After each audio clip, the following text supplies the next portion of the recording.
Good evening, ladies and gentlemen. Welcome to this week's Pantheon Podcast, the show where we talk about Smite and everything related to it. My name is Dark03, your host for the evening. You can find, me in the top left corner here, I believe. And today we have... top right, I don't know where I am. We have a couple people today. We do have the wonderful AJ on production this week. How you doing, sir? I'm doing very well, thank you very much. Yourself? Yeah, I'm pretty good. I'm a little bit drunk. We had a work's Christmas do today, so where when you're offered free wine, you drink it. Yeah, that's true. You don't ask questions. We would have a few other people today, however, we have been waiting for Sushi for a little bit of time, but sadly she's not able to make it. It looks like we're actually going to be getting someone other than our special guest this week as well, so bear with us for that. But we do have our main guest this week, the coach for NME and the Hat Man, the propeller Hat Man himself. It is the one, the only Draylo. How you doing, sir? That's me. The Hat Man. Propeller Hat Man. Do you not like that? I don't know. I kind of deserve it after I wore a fucking propeller hat to land. What was I started to accept it. What was the decision for that? Why did you? It's been back when the Funhouse was a thing. We also hang out there. The propeller hat thing was kind of a meme. Right. And if you didn't notice, a lot of our backgrounds had pictures of Wolfie with a propeller hat on. So it was just kind of like a meme. Okay. And the joke was that NME is gonna roll up to regionals with propeller hats on, but only two people brought theirs, so it was kind of awkward. So we didn't end up wearing them. Ah, okay. That's a shame. But I brought mine to regionals, and I mean not regionals, MLG, and MLG, yeah. fortunately it did not work. Was it meant to actually spin? Yeah, it can spin. Ah, okay. Because every time they flipped to you, they were like, "Is it spinning yet?" It's not spinning. Ah, okay, they're not. He's not thinking. Yeah, I don't think there's much wind in the MLG center. Oh, so it's not a powered one. It actually was a. It had to have wind to spin. Yeah. Ah, that's a shame. Okay.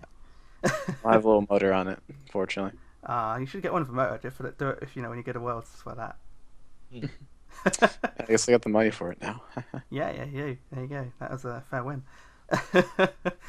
So that's our guest for this week, guys. We'll do the introductions in a moment. However, we have a few things to go through this week. The introductions, of course. We have the patch notes. I wasn't actually expecting patch notes yesterday. Turns out there were some, and we have some big news regarding one of the least played gods in the game at this point in time. Then we move on to esports news, and we are actually going to do something different. We're going to split the PC and the Xbox things down the middle. It's not often we're talking about the Xbox news, but it's a good chance to start talking about that as well. Then we've got our God discussion of the week, and I know a few people are waiting for this because it's probably going to end up with me ranting for a while, and that is Loki this week. That's I'm sure AJ is going to love me talking about Loki. Oh, yes. And then we've got our upcoming in the community. There isn't that much going on, but you got some stuff coming up in the future.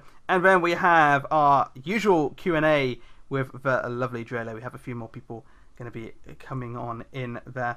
So, for those people who aren't aware at this point in time, Draylo, who are you and what do you do? I play Xbox and I coach NME Esports. Do you want to give some more info? That has to be like the quickest. That's about it. That's the quickest intro we have had on this show for quite some time. Hey, he's straight to the point, no beating around the bush. I'm not going to argue. That was a very to the point of who you are. So that's always good to have. But it always catches me off guard when someone's that quick. It's like, okay, I've got time to go do stuff on the computer, set up the next segment. Oh, he's done already? Oh, he's done. Okay.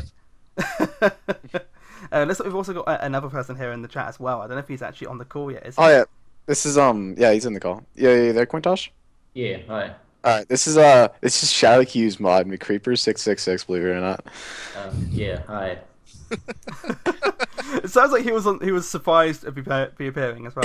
A little bit. Yeah, I'm very prepared for this show. Don't worry, like we'll send you the link for the notes. Like you'll be as prepared as we are. It's nice. It's that simple. On this show, I'm the only one who's prepared. Hey! 'Cause I'm the only one who actually does anything with the I notes. fill the notes in. I make Yeah. the Reddit posts. I control the Twitter. I make sure everyone knows what they're doing. It's like Sushi, Toad, and Oz who are, not doing anything.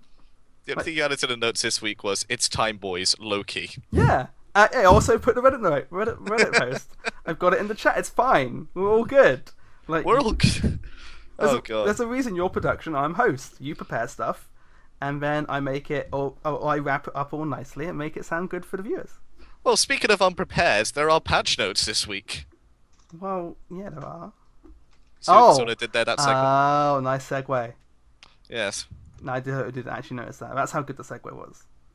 Okay. And before we actually get into the patch notes, there was some stuff spoiled by Hi-Rez themselves before on the 3rd of December. So last week on the Thursday as well. But this was after we stopped the show. So Oh, that was right at the end, wasn't it? That was yeah, it was right at the end. the We're gonna have season some ULA themed stuff as our season 2 reward for League. Platinum 5 and higher will receive a limited loading card frame. Gold 5 and higher will receive unlimited ULA skin. Concept and art featured above. I'm going to be posting that in chat right now. Scrubs. Oh man, looks like Quintos isn't getting that gold Uller thing. What tier is Hey. he? I'm plat 5. I haven't played ranked for a year because people are 8s. You say you're Hey, that's not nice, man. is it Sorry, I mean people are not nice sometimes, and that doesn't make it fun to play ranked. ranked has a few issues at the moment. I feel so. I'm currently plat 3 and I cannot be asked. It's just too much of a hassle now. I've got basically what I want. All I'm thinking of doing is just playing Joust until I get the Amazon cap skin and then stopping.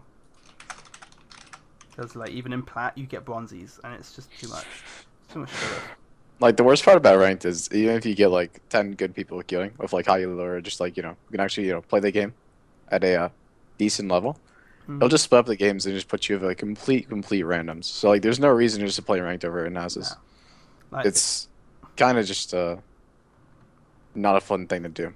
Like you've got a couple issues as well with EU, especially. Like, but EU ranked games are essentially it's three-way fight. It's you versus the enemy versus the servers.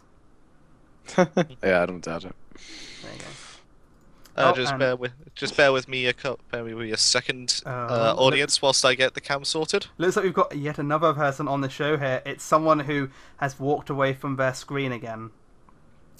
And I'm going to keep BMing them until they realise what I'm saying because they're not paying attention to me again. And Sushi showing off her Adidas top there. Are you there? No, she is not. This is great for anyone who's listening to the show not live and listening to it on iTunes because they can now hear me slagging Sushi off every second for this and trying to buy time for her to get her headphones in and turn I'm her ready. microphone on. So there I'm she ready. is. There is Sushi, everybody. Would you like to say Hey. hi? Hey. You were so late this week, Sushi. I know. Okay. I'm actually I'm at home too. I just lost track of I time. know, like you sent a message to us at like 22 saying, yeah, I'm going to be on the show, boys. It's good. I'll be here. It's good. And Oh, then good. we're here And at 5 to 6 going, where's Sushi? We're here at 6 going, where is Sushi? And then we're at 6:05 going, you know what, screw it, we're going live. So, Pretty much. Yeah, but we got you in. we got it. Yay, we So did we've it. got a 5-person show this week. Yes, we do. A huge show on your ear. Yeah. Big show. Big show. Big Can show. you imagine if we had the entire crew as well? Mm.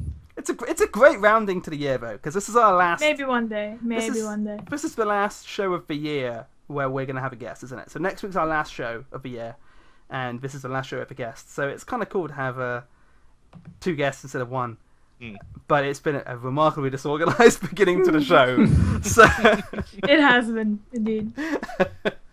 anyway, so we're on to the patch notes section of the show. So AJ, would you like to take us through the actual patch notes now that we know that the UL is the Season 2 reward? Okay, these patch notes. It's the Reborn Prince, aka Bow Down to Ravana patch. As I like Get to on your call it. knees, bitches. Pretty much. In this patch, a couple of notable changes coming out, really. And that's going to be a Naja remodel, looking more effeminate than ever before. and looking more and more like an anime supervillain. Especially that Narjal Mastery card, which for some reason reminds me of Dr. Evil. Why does it Austin Powers. remind you of Dr. Evil? I have no idea. Although, seeing the bottom half of the outfit, I can't stop thinking Chun-Li. Okay, fair enough. You know Chun-Li from Street Fighter? Yeah, You know, potentially. With the thighs that are like, you know. No? No one? Just me? Okay. No. Oh. Just for everybody joining us in the chat live, I'm going to be posting an Imga album with all the skin cards coming out this patch as well in the chat right now. You just call it Imga. Imga, yeah. It's Imager. Oh, whatever. Like, it doesn't really matter that much. All that matters is that the information is in chat for people to see. Okay. Or I'll in give the him that. description. I'll give him if you're that. watching it not Yes. online. Description? I should really put those on the... I should really put a link up on everything, shouldn't I? Yes. Okay. Yeah. Yeah, remind me of that when I'm putting them up tomorrow. Okay, also coming out are god skins for Bacchus, Chiron, Shing 10 in the form of Brynhilda Bacchus. Brynhilda? Brynhilda Bacchus, which is opera singer Bacchus. If you've heard the voice pack for it, it is hilarious. Bye bye! Please don't. Good. It's so good.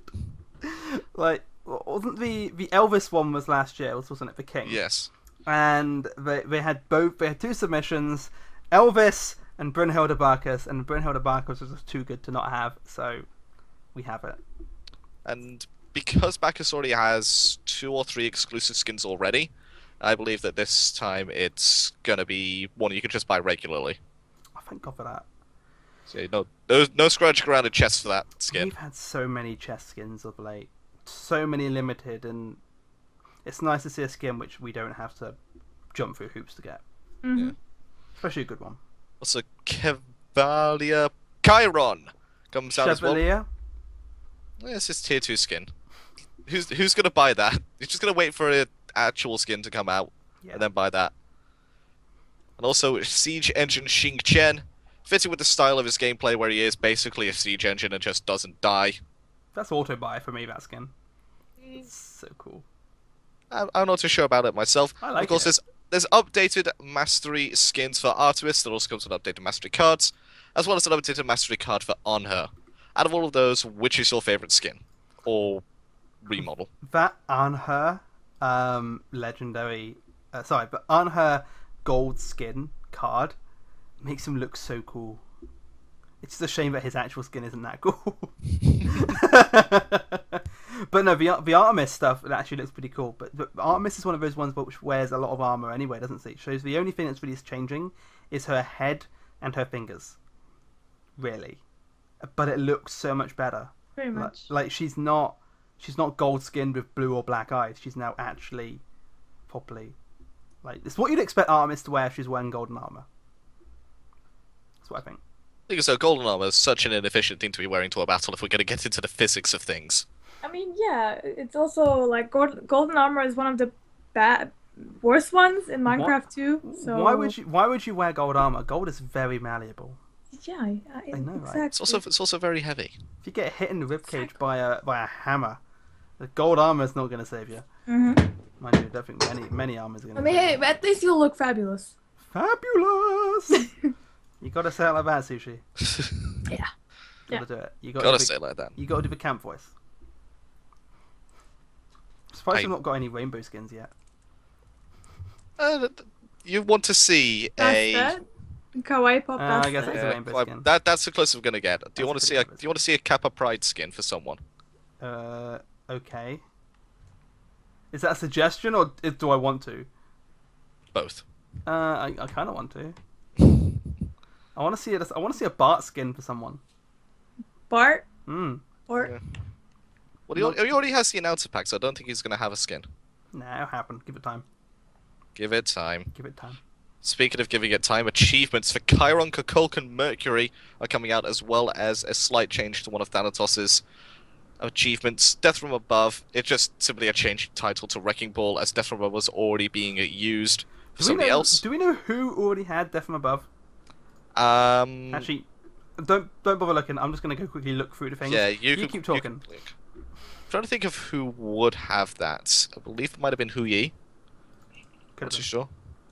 But the achievements for Chiron, marks for everyone. Hit 3 or more enemy goals with a masterful shot. That's the same masterful shot. So you can't just hit one person with a masterful shot, wait for it to come up on cooldown, and then rinse and repeat twice. And 3 for 3, get a triple kill while in your ultimate Centaurus. That's going to be very difficult to pull off, going to be very opportune. Kukulkan, Dragon's Wrath. Kill an enemy at full health only using Spirits of the 9 Winds. A late game achievement. Just play Kukulkan, get to late game, hit someone with your ultimate who's a squishy. Yeah. And hope that they haven't built health at that point, because basically everyone builds health. Yeah, nowadays they do. Even the hunters are building health. Yeah. It was ever since the advent of Solio, isn't it? Yeah. It's just a fantastic item. And Whirlwind. Kill 3 or more enemy gods with 1 Whirlwind. That's not going to be difficult. No. Nope. It's Whirlwind, for Christ's sake. To answer the question about Death from Above, it is currently the achievement name for kill 25 gods from damage dealt by landing from a leap. Oh, right. So, there you go. Right, so it's not specific to one god. I'd honestly change that one to Wrecking Ball. I'd change that one to Dunked. No, you can't have that one because that one's already for 4. Ah, damn. That one is... I gotta find it now. Where is it? Dunk Master. As 4 land on 3 or more enemies at once with the ultimate Anvil of Dawn. So... yeah. So we all think that coming up with achievement names is really easy, but when you start thinking about more and more of them, you get the same one arising a few times. Yeah. It's difficult. And of course there's achievements. Mercury Speed Demon, reach 600 movement speed. Just go to movement speed tab, buy all the items, and play Mercury. If you do that in a ranked game, I'm gonna call BM on you. Like, I'd say it's fine to BM someone if they're building that in a ranked game. What if they've got a double kill at the very beginning, shutting down 2 power potions, and just carrying it anyway? I guess. Possibly. But is that gonna happen? Probably not. Have you played my ranked games? No, I'm not a scrub. Oh, I see how it is. Mr. Yeah, I'm in Diamond now. I've been in Diamond for a while. Shut it, boy. I haven't played Shut up and ranked. carry on these patch notes. And around the world for Mercury, travel 75,000 feet in a single game. So a lot more late game oriented achievements in this patch. For those of you. Are they trying to make the games last longer, do you reckon? A tiny bit. Because elemental games aren't taking that long, are they? I do have to ask one question at this point in time, though. Are our guests still here? Draylo. Yes. Okay, it's just they haven't There said he anything is. for quite some time, and I'm getting worried. I really don't want to talk about achievements, man. Not a big fan. Okay. Alright, well, we'll just quickly blast through the Clash and miscellaneous sections, then we'll go into the God Changers, which is a bit more of where the discussion comes out. So Clash added practice and co-op queues and removed the beta tag. So because Clash is here to stay from now on, it's still going to go through a few changes to basically to balance the game out a bit more. Like you saw with Siege when it first came out, and they got rid of the beta tag. Then they did a few visual updates with it. So yeah, that's going to happen. Miscellaneous added /claim promotion command. If you're in a game, somebody that you know, like the Pantheon Podcast, has tweeted out a promotion code. I wish. Well, I've got all these. Actually, I've got all these Xbox we Zeus skins for Xbox One. I wish they worked on PC. Like I've got a Kako Demon and Mir skin that I want to give out. The issue is you have to have an Xbox account to do it. Just remember that. Yeah. So at some point on the Pantheon Podcast Twitter, I will be giving this code out to people, and I do have a couple Kali skins, Kali convention skins to give out as well. The issue with those is, I'm pretty sure 2 of them have already been used. I just don't know which 2. Fair enough. Nice. So if anyone from Hi-Rez here is able to give me a way of checking to see if the codes have actually been used or not, that would be amazing. There you go. So, players can now use that syntax /claim promotion and then the promo code whilst in games. So there's no need to just quit your ranked games immediately just to try and get this promotion code of the glorious skin that you've been waiting all your life for. And it's going to be used for Twitch giveaways during the Smite World Championships, which is the reason that it's been implemented. Oh, okay. That's going to be interesting. Yes. Fixed tower kill music, playing globally for both teams. Players that leave a clan no longer retain the clan avatar. Clan owners will now receive a notification when an application is submitted, as they no longer have to keep checking themselves manually. Changed auto-equipping of newly acquired profile items, i.e. avatars, loading frames, ward skins, etc., to only equip if using default. That was just getting frustrating. It was, and I believe that's what caused the issue with the loading frames a few patches back. Does that happen with wards as well? Or did they change it a little while back? Because I remember whenever I used to buy a ward, it would switch to that and I'd have to go back to change to random. Because I basically own every single damn ward in this game apart from Quetzalcoatl. So, like, it's nice to be able to switch between them. Yeah. But... And fixed an issue where players who finished their qualifying league set could be placed into a division lower than intended. So, if you are still out there trying to get up to Diamond and Platinum to get those Season 2 rewards, wait until the patch has gone down if you haven't done your qualifying, because then you'll be placed into the correct division. Don't we only have, like, 4 weeks left on the... It's 1 month. 33 days remaining. Yep. That is it. So, if you want the Almazan Cab skin as well, you need to get your ass in gear, because that isn't going to be available outside of Season 2 from what I can ascertain. I don't know, I think it is still available in Season 3. It's just It says explicitly on the achievement Season 2. Okay. So, it's just something to bear in mind. Alright, but now we're getting into where we can actually have a proper discussion with our guests rather than blasting through the patch notes for all those lovely people out there. Arpwash Fleeting Breath now activates on all abilities that have percent health regeneration. Chiron Masterful Shot fixed incorrect tooltip range, and Kepri Scarab's Blessing fixed an issue where ability will go on cooldown if target dies. What do we think of those 3 changes? That bug has been... change isn't going to really affect much. The gods is going to affect Upwash. Like, it's going to affect, like, for Upwash is against, like, gods like Vamana and Thanatos. Gods aren't really that good anyways. It's going to affect, like, Wukong, but I think it already affected Wukong. So it's not really that big of a change. It's just sort of, like, fixing something that should have been there in the first place. The Kepri change is a pretty fucking huge change. That used to happen, like, once, like, every single game.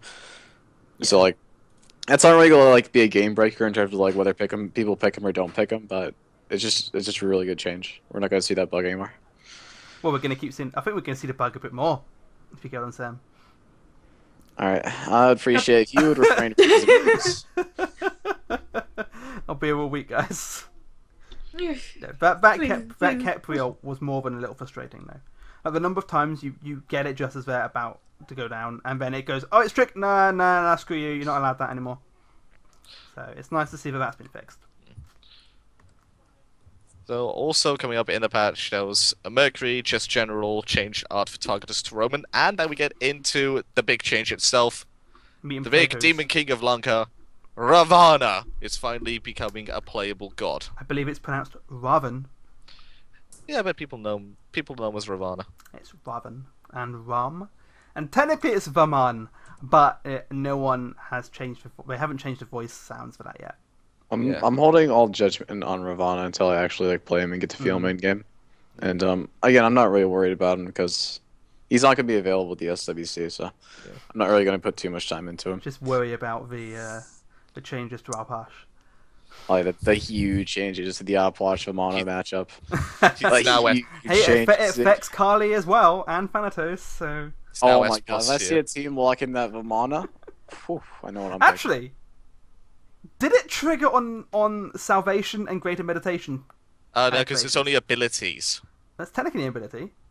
No, that's an active. Yeah, but actives have in some cases been counted as abilities. Well, I don't think anybody's going to buy those anytime soon, so let's not worry about that. Yeah, but Assault, though. Assault. Yeah, the big Assault. Alpash is balanced in Assault. It is. It's not. Like, Alpash and Zeus are... Alpash, Zeus, and Agni are like the 2 strongest mages in this, 3 strongest mages in Assault because their poke range is just ridiculous. Mm-hmm. Like Zeus has the longest range. Alpash just pokes for free basically and can heal himself off, and Agni just pokes with not using any mana at all. That ult, man. That ult. Although Agni is still arguably one of the most balanced gods in Smite. Yeah, I honestly love him, and I think that he is one of the stronger mages right now. He's been in a good spot for quite some time. Yeah. Like, he's not really had any changes. So like he's always been a viable pick. He's always had picks he's good against. He's always had picks he's bad against. So it's quite cool. Anyway, to Raven. To Raven, yes. Basic attack chain has been changed. He's got new animations, and I think the biggest buff of all to him, he's now no longer going to look like a wonky Popeye. He's going to be using his right hand to punch as well. Damn it! Now we can't have a Napoleon Raven skin. I'm actually really happy about that because his attack chain before is the most awkward looking attack chain I've ever seen. Punch. And I'm still not happy about how they didn't change the sound because it literally just sounds like somebody's whacking with a fucking blow up hammer. It kind of does. It doesn't feel satisfying at all. No. It's just one of those gods you just doesn't feel good playing. It's like there was discussion about Sobek, wasn't there, not too long ago, about how Sobek sounds. He sounds good to play. Like when you pluck someone, you know you've plucked someone, and it feels satisfying. It feels right. Whereas Raven didn't feel. I think a better comparison is like Bologna. When you like someone like Bologna's like auto attacks, it just feels so good. You have that giant that clunk from the hammer. You feel like you're actually like hitting them with something. When you hit them with the sword, you feel like you're hitting them with something. Same with the scourge. Like the sound effects for Bologna are like really good. While the auto attack animations themselves, Ravana just fucked my shit up, family. Like what the hell is that? There was the thing, but Bologna. For me, Bologna's one. You know when you're hitting with the sword and shield, it kind of sounds like you're slapping them with a flat edge of the blade. I'm not sure if anyone else has thought that when they hear the sounds. It's like a. You're still fucking their shit up more than. Oh Ravana. yeah. I'm not denying that. What's that? You wanna stay here fighting me? Sure, I'm just gonna keep slowing you. It's good. So it goes, Bologna's day. in terms of damage, Fists of Mercury, Bologna Sword, then Ravana Fists. Yeah. Yeah, but the basic attack sequence has changed. It's now 0.5, 1, and 1 for damage and speed. The middle one is where he attacks with his right hand now. What was the basic attack chain for him before? 0.5, 0.5, 1, I believe. And I believe one of them also scaled a bit higher on damage. Okay. It was probably the best auto attack chain in the game. It was 0.5, 0.5, 0.7. All right. Sorry, 0.75. And the damage went 0.5, 0.751. Yes. Yeah, it was the best auto attack chain in the game. Yeah, that's a pretty good auto attack chain, actually. So his auto attack chain is kind of a nerf, although I like that he's using his right hand. Yeah, it felt awkward, didn't it? So that's a trade-off. I assume it's give one, take another. Yeah, I'd rather have what we've got coming now. Yeah. Frankly. All right. Passive Chain of Blows. Ravana's passive has been changed. Instead of building up stacks for his Prana Onslaught to do more damage, successful hits from basic attacks or abilities increase Raven's combo chain. Each time his combo chain reaches 8, he receives a shield up to equal to 6% of his maximum health. This may stack up to 3 times, i.e. when you hit something 24 times, you have an 18% of your health shield, which stays on you until it gets depleted. Can we quickly just say, a team, if you somehow do this, I may congratulate you or I may hurt you. It's a team of Khepri, Raven, and Kabrakan. Like, how are you going to deal with those protections on? No, I don't like the Kabrakan Afro in and that. Kali too. I don't like the Kali Kabrakan in that. ADC. I want to see Geb instead. Okay, Yes, yeah. that works. Like, can you imagine a Khepri and a Raven shield? You're never going to kill him. Okay, I've just called it Raven ADC.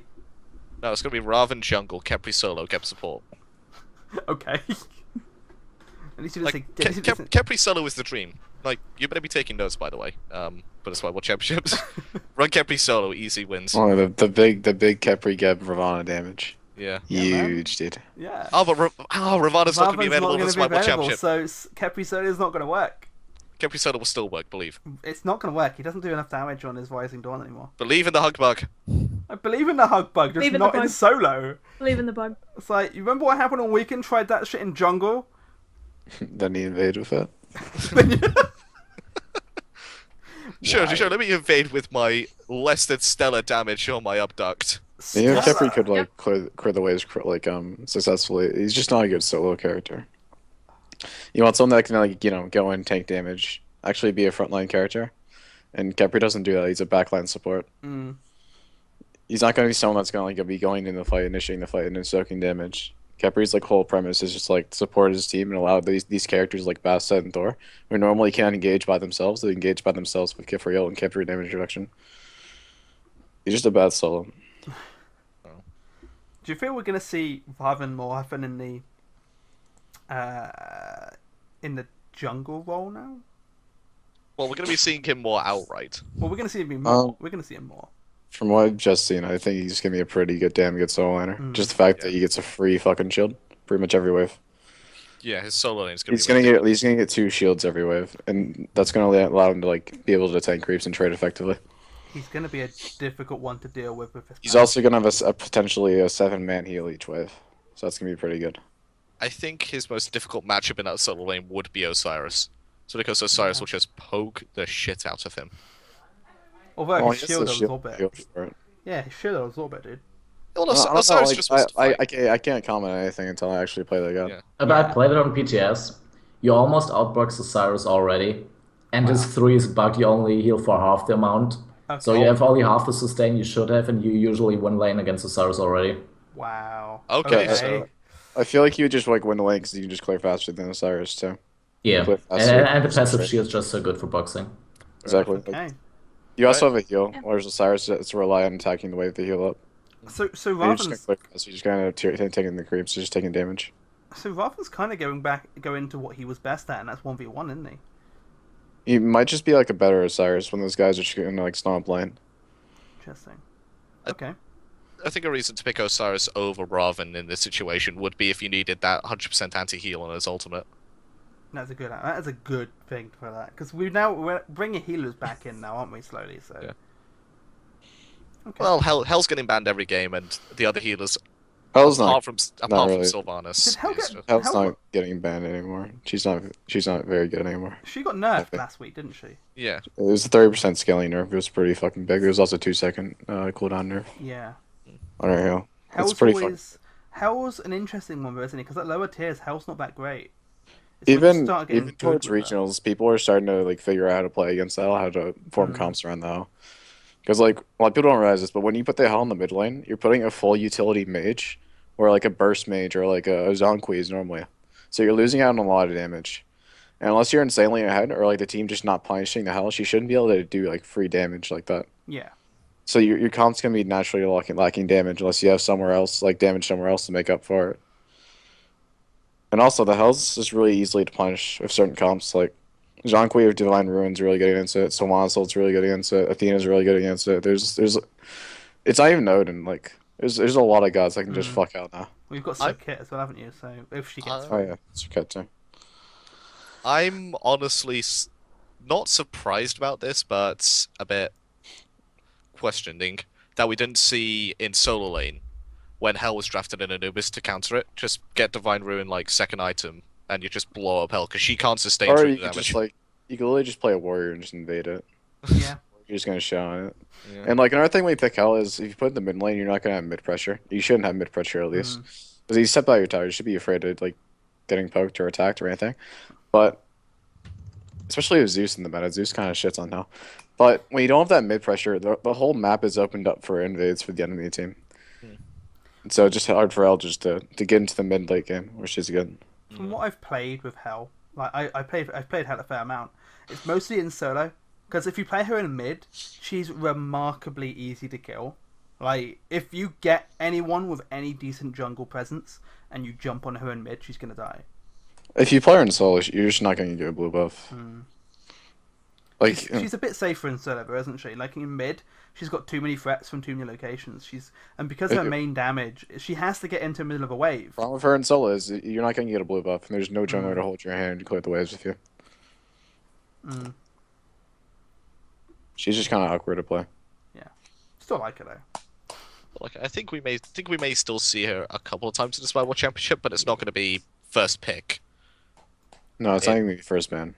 First man. She's probably gonna get picked. That's my impression of her right now. Alright, fair. I haven't had the scrims to test it.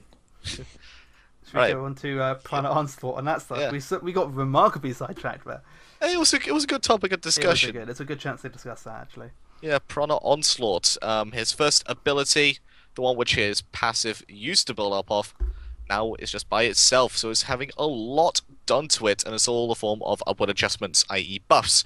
Range increased from 15 to 20 units, damage increased from 60 to 220 up to 80 to 300. Physical power scaling increased from 80% to 95%. Slow increased from 10 to 20 to 25% at all ranks. And slow duration increased from slow duration increased from 2 seconds to 2.5 seconds. He's pretty much just gonna stomp any lane from what I'm seeing. The slow duration. That's slow, man. I He's believe pretty that... much just gonna stomp any lane. It's not a good word. I like the way you saved it there. I would say a 25% slow. That is the same as a Yanis threshold and Kyle's masterful shot. Or old heavy hammer. Or old heavy hammer. Rip the dream. Rip. That means he's gonna have like a really good invade level 1. So with his root doing 120 damage already, and the fact that he had the option of picking up the slow if you synergize better with it. So if you're working to invade with his level 1 was already insane, and now his level 1's even better. So if you're working to invade with Raven, would you take the one for the slow, or would you take the 10 hand Shadow Fist, or would that be dependent? It depends on it depends on your jungler. If you get more value out of the slow, you take the slow. If you get more value out of the root, you take the root. I suppose if you're invading with a Thanatos, you take the root, and then he'd hit Death Scythe instantly. They'd just be dead. A Raven Thanatos solo jungle that's harsh. That's harsh. That is an invade comp I've ever seen one. It's like a fuck that guy in particular comp. Like, hey He guys, was already really good level 1. Now he's just insane. Like, you go so you go. Who are we gonna fuck up at the beginning? This guy. Okay. You drafted Hell. Goodbye. What's that? A Hell? Hell against the Raven. From what we can tell so far, Raven is like that 25% slow is pretty ridiculous. I'm gonna wait until I play him now. Oh yeah, of course. Yeah. I'm not gonna be able to play him until the patch goes live, because screw me and PTS. But well, the overhead kick from Raven, that's not seeing any changes. The only skill that hasn't seen changes. 10 hand Shadow Fist, as we heard from Alex, it's been not performing like it should be on the PTS, but it's now going to be healing instead of healing up to a maximum of 1 god or 3 minions, now heals for each target hit, but it will still stop and root the first god hit. So, possible way to deal with the healing with Ravana in lane is just stand in front of the minions. Well, that's great for Cyrus. Yeah. But you are rooted in place. Yeah. And finally, Mystic Rush's ultimate. He has one now. Congratulations! Woo! Welcome to the family of. Congratulations, Raven. You now have 1 ult, while Hebo has 4. Welcome to the family of 68 other gods who have ultimates. Yeah, man. Helenola, the dream. What about the? Hold on. What about the 71st one then? Yeah, he's 71st. Oh, he's 7. Okay, right. Sorry. Yeah. Oh my god. My maths. Would it scave? I have a physics degree. Yes, it would. So this ability no longer locks on, requiring an enemy target to use. It now travels to the target location and can miss. To make up for this, the mark is now applied to the enemy target closest to the center of the target upon landing. The damage is increased from 75 to 175. Before, it's now 150 to 450. And its physical power scaling used to be 35%, it's now 100%. That does hold the caveat though, but it's now no longer auto lock. Yeah. So you have to aim it, and you can miss your ult. And the travel time on it, it's decent, but at the same time, with the size of the AoE, it's easy to juke if you know where it's going to land. We're not actually mentioning one of the biggest changes about it as well, is that now that you don't have to aim it, you can actually jump over walls with his ult. It's a great escape. It's a great way of escaping now. It's an escape. Yeah. He used to be okay in solo lane. In the current live version. Now, when this patch comes out, he's going to be almost impossible to deal with because he can heal for more, he can damage you like hell. He's Not got a shield. hell, Not literally like hell. Oh no, he will burst you like hell. Oh, rip. Like have you seen the damage of his Prana Onslaught? Like he's gonna chunk you. Yeah. And well, he's got an escape as well as a shield, so he's not gonna take any damage for it. Hey, what's that? Poseidon coming up? I'll just use my 2 on that. It's fine. Yeah, exactly. Do you remember when Nemesis could actually shield out that, and you kill Poseidon with his own ult? That was so fun. I don't know. Did you? Oh, you never experienced Release Nemesis, did you? No. Oh my god, Release Nemesis. The number of games I went 40-0 was amazing. So good. It was so good. A number of times that Poseidon went, I'm gonna kill you. I went, 3. No, you're not. Oh, you're dead. So it's almost as good as Shield of the Underworlding right now. What, the... Well, you should, if there's a Kraken about to go off, you just hop in there with Shield of the Underworld and go, bye Poseidon. It's not... Actually, I'm surprised you don't see Nemesis with Shield of the Underworld very often. If you see a Nemesis, a Shield of the Underworld, surely it's cool. Yeah. Your shield, that shield, boom. Huge Well, production. I can't remember how long ago, I think it was 3 patches ago, they updated the visual effects for Shield of the Underworld. And I didn't even notice. Oh yeah, it looks really cool now, with the chains around you and stuff. Yeah, with the first time that appeared on the screen Yeah. for me, because I wasn't really paying attention to the patch note, that section of the patch notes, I was just like, Yep. what? We have What's a this show. random? We talk about the patch notes. This was before the show Nah. started. That was Nah. more than Patch 3 notes. patches ago. Well, it was some time ago, before... I think we even glossed over those bits, because we were pressed for time. It might have been the show with F. Dot. Oh, that could have been it actually. That was years ago. Damn. Years? This is only the 9th show. We've been doing this for 9 weeks. Well, don't worry. Sushi was late to the start. She even said she can't keep track of time, so it's fine. Fair point. Yeah. Actually, also she missed the first 2 shows. Yeah. So I missed 2. I said 2, the first 2 shows. All right, okay. Well, does this count I as said- does this count as missing half a show? So it's 2.5. No, I'm still here. I'm still here. Hey, Todd is Sushi, you're not. sacked from the show again for turning up late. Ah, There you go. Number Sacked every week. But yeah, the current Raven, going back to Raven, the current Raven setup, I like the new one because this ult feels like it does something, and he's not quite as, hey, I'm gonna jump in the middle of the 5 guy, I'm dead. Yep. That's basically what it was before. Like, you jump in, you go, I'm gonna screw this guy up. Oh, look at that 0.8 second route. Oh my god, I'm dead. And not your team hasn't followed up at that point. It's like, what the hell do I do? I don't know. I don't know. But yeah, I know Draylo's going to wait until he's live before he gets to play him before he makes any decisions. But like, what was it you said you weren't that worried about him at the moment because you're not going to have to worry about him at SWC, are you? Yep. There you go. So yeah, the rest of us who are worried about him are going to be the ones playing casual.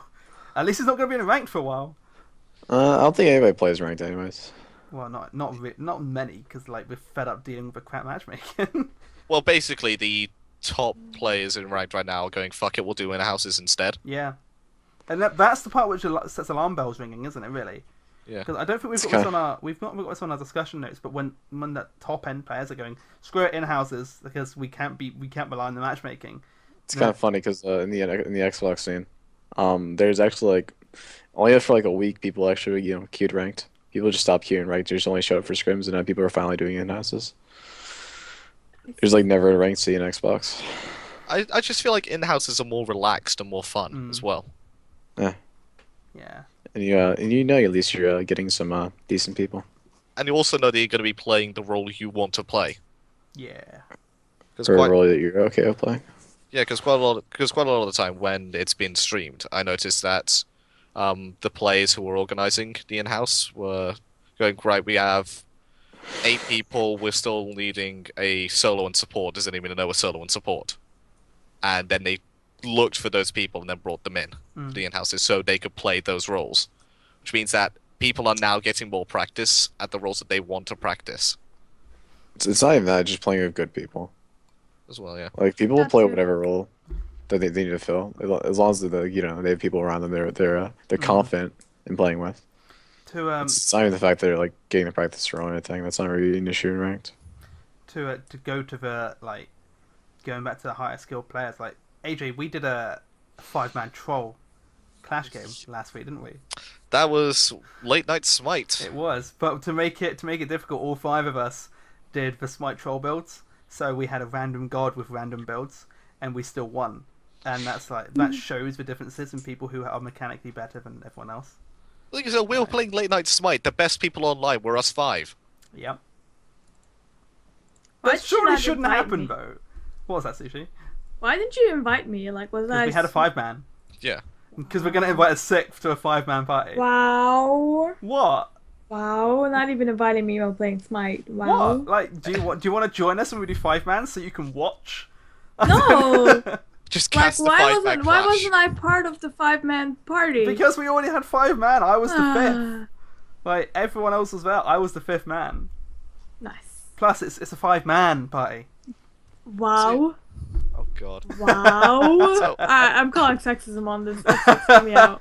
Okay, so It's not a whilst 5-person party. we're gonna get away from this controversy. We're gonna go to the esports news. I think Sushi wants to kill me at this point in time for that comment. Nah. Well, if she kills you, she can I be don't. double I fired don't for this care. week's show. Like, I honestly Double don't ban. care. No, she can be double banned from the show because without me here, you know, I'm the one who's in control of the show.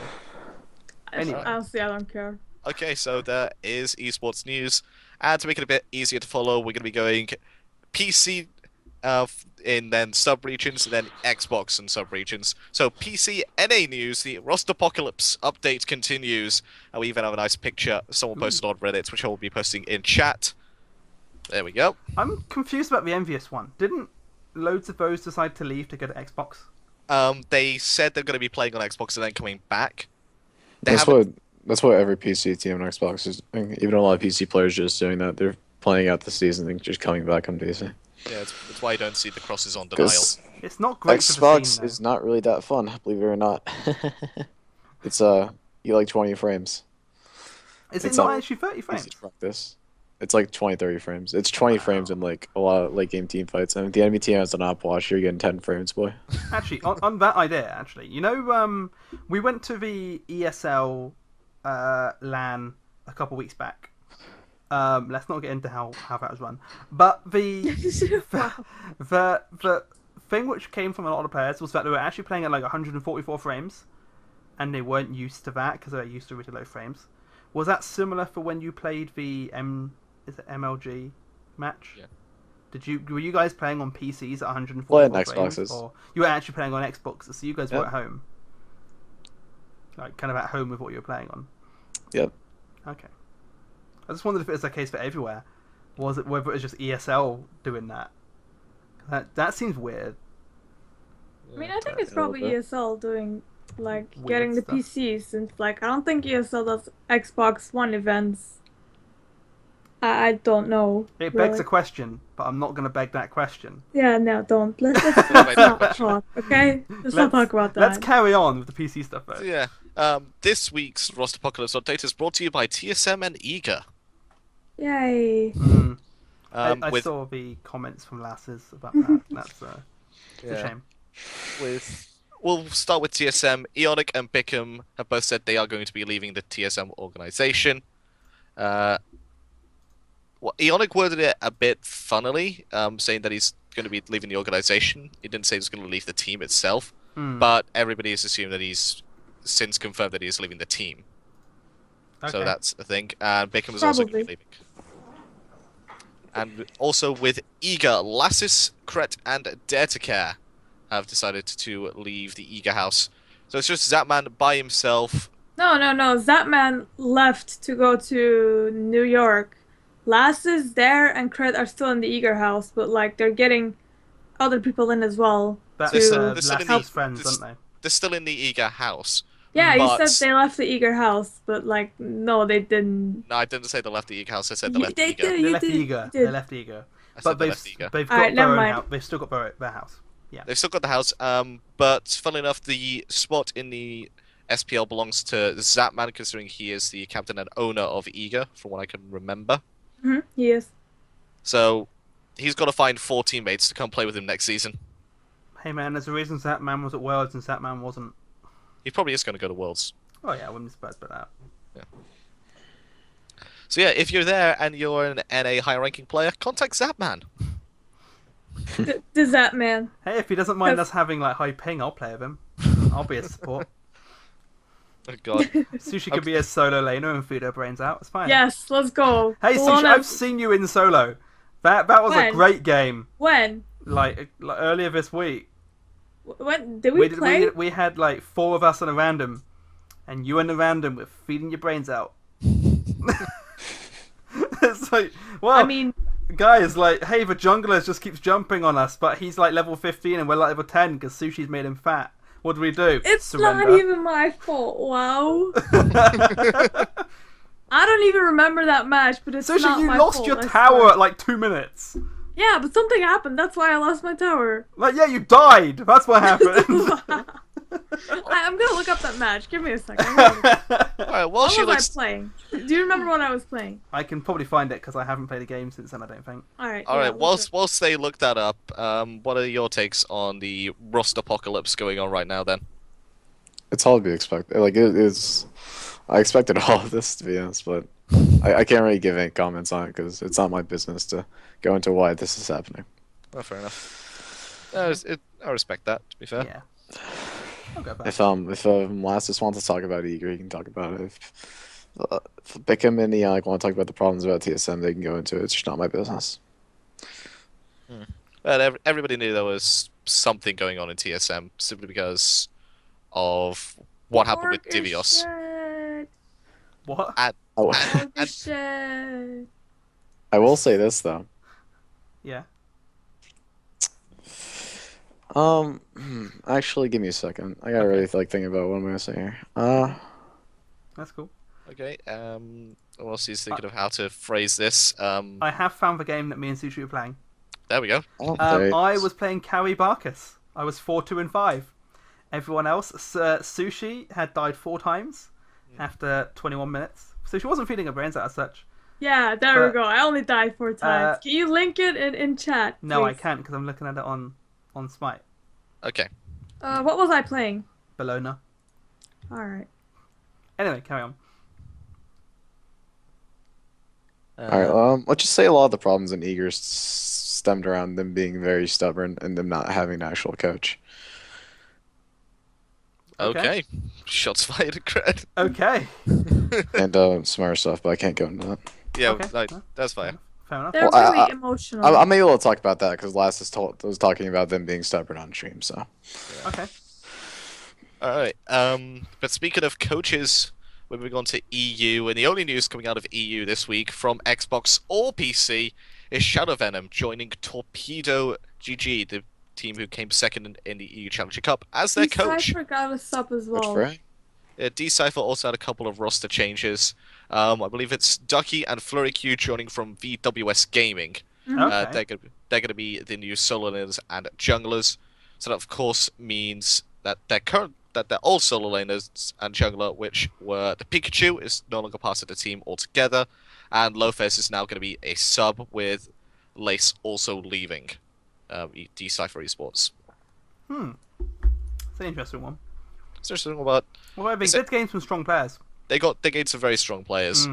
The problem with they were having with Lopez is that he didn't have the greatest timings, and with Big Man also not having that great of timings, he decided himself to put himself down into the sub role, and he's been doing fantastically as a sub. To be fair, he's been going when they've needed him. He's been there. That's actually a really big decision to make, isn't it? As well, like when you realise that you're not playing as well as you could be.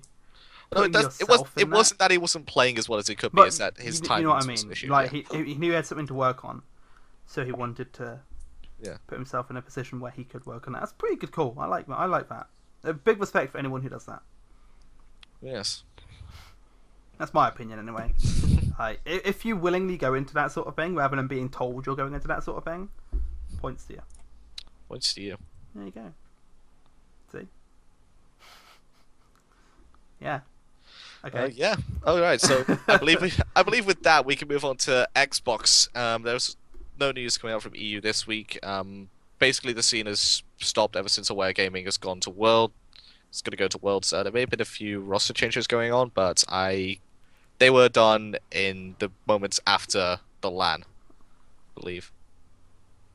So it's now over to NA Xbox. Cognitive Gaming acquired the Release Gaming squad, which featured Shing in the team. So, it all comes full circle, Shing. You are with Cognitive forever. You can't escape. You can't escape him, Shing. You're stuck with him. Yep. It's almost like Cog stalking him. Potentially.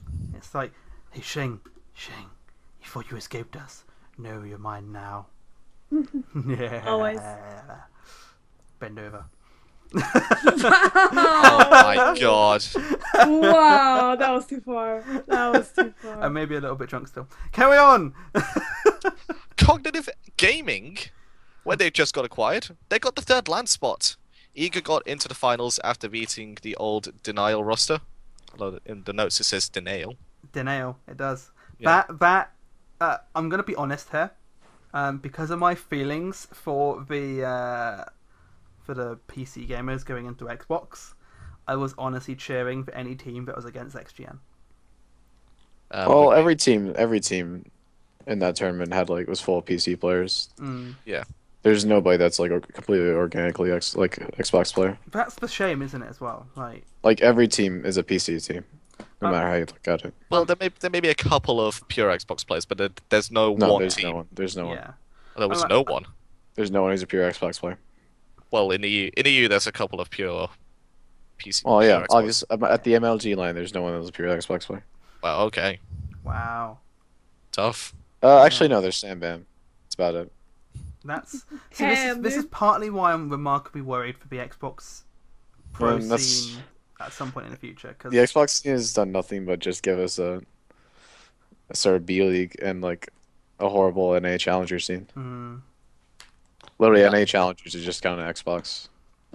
Yeah, the NA Challenger scene, it seemed like there was one or two teams there that were really actually trying to get into the SPL on It's PC. like Robin's team and like Grishak's team. Yeah, and those two teams were the teams that qualified for the relegations. Oh, yeah, those are the two decent teams.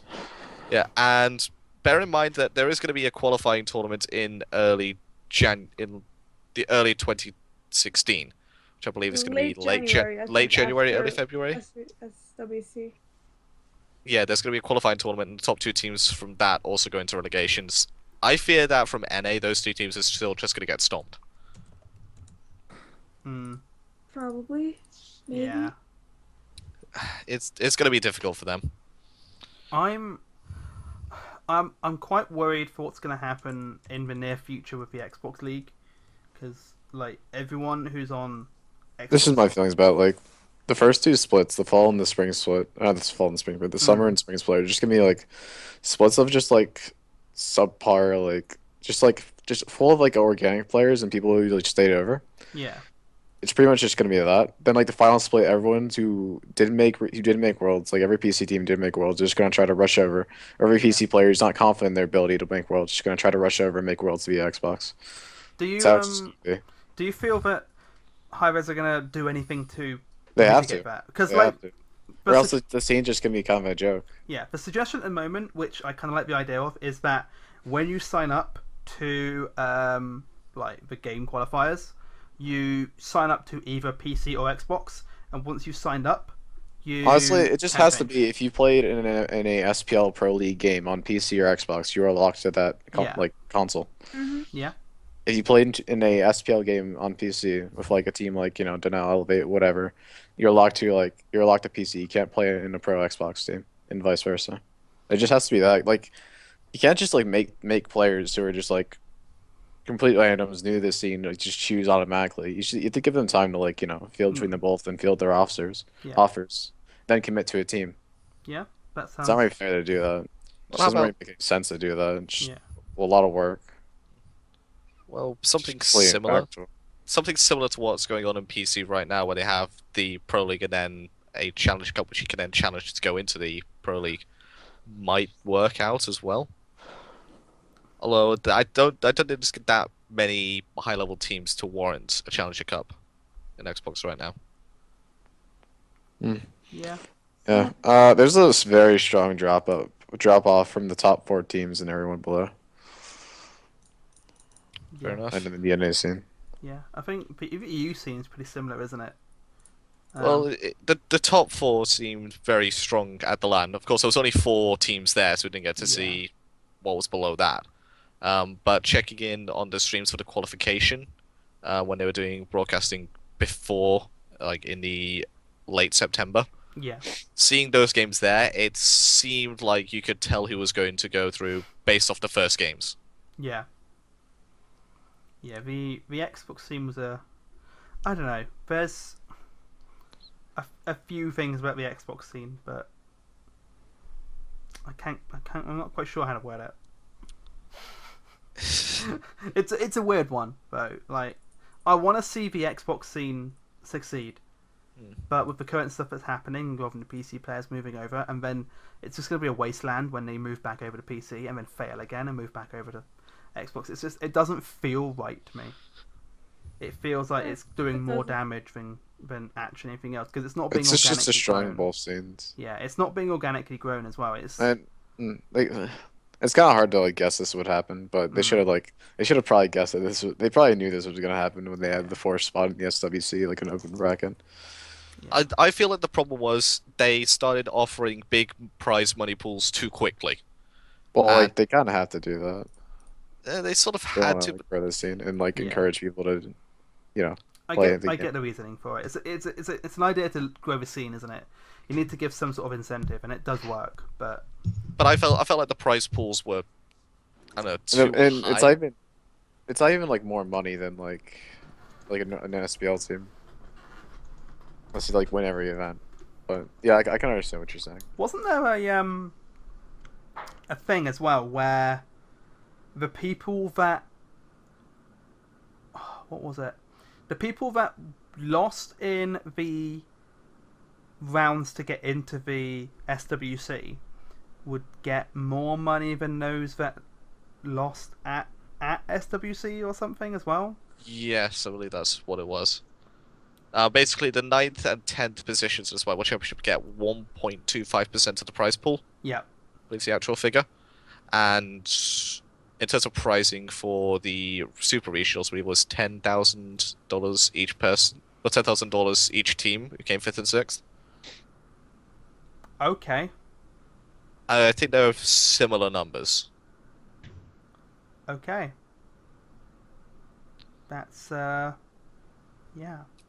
That's a thing. Yep. Okay.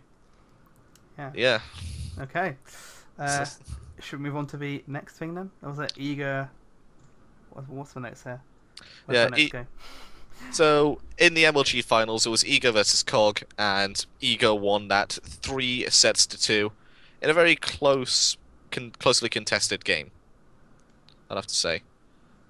I watched the replays of it back afterwards, and some of the plays that they were doing were really strong. You could see the mechanics of the Xbox scene being slightly different from the PC, but still at the same time you could tell it was high-level Smite. And if anybody's wondering what happened with the XGN, leading up to the event, we actually like didn't lose a scrim for like 4 weeks. We were like by far the favorites, but I don't know. Eager played really well at London. We kind of it was a mix of our like our picks and bans were really the greatest games 2 and 3, and the fact that game 3 are the we got picked a lot. We just didn't play very well. Eager played very well, pretty much. Well, so yeah. It's kind of disappointing for me though, because again, leading up to the event, we didn't lose a scrim for like 4 weeks, which is also like kind of really bad because we're not getting very proper practice. But it's pretty disappointing. Yeah. Well, I suppose this does mean that Eager are now the favorites going into the Xbox Smite World Championships, having won. Not necessarily. Well, they've won the UMG LAN, and then they come ahead and win the MLG LAN as well. The UMG LAN were the best team. Elevate didn't have their best 2 players. Because of reasons. Other reasons. So Reason gaming. So it's Eager and Cog that are going to. Yeah, it's Eager, Cog, Aware Gaming EU, and there's one final spot. The last spot to be decided, actually, for the Smite World Championships is going to be held at the Smite World Championships as in the form of it's the LAN, 32-team open bracket for Xbox. 32-team. Yes, it's going to be held on the 7th and the 8th at the Smite World Championships, and then the Xbox finals will be held on the 9th and 10th. Do we know how they're going to do that?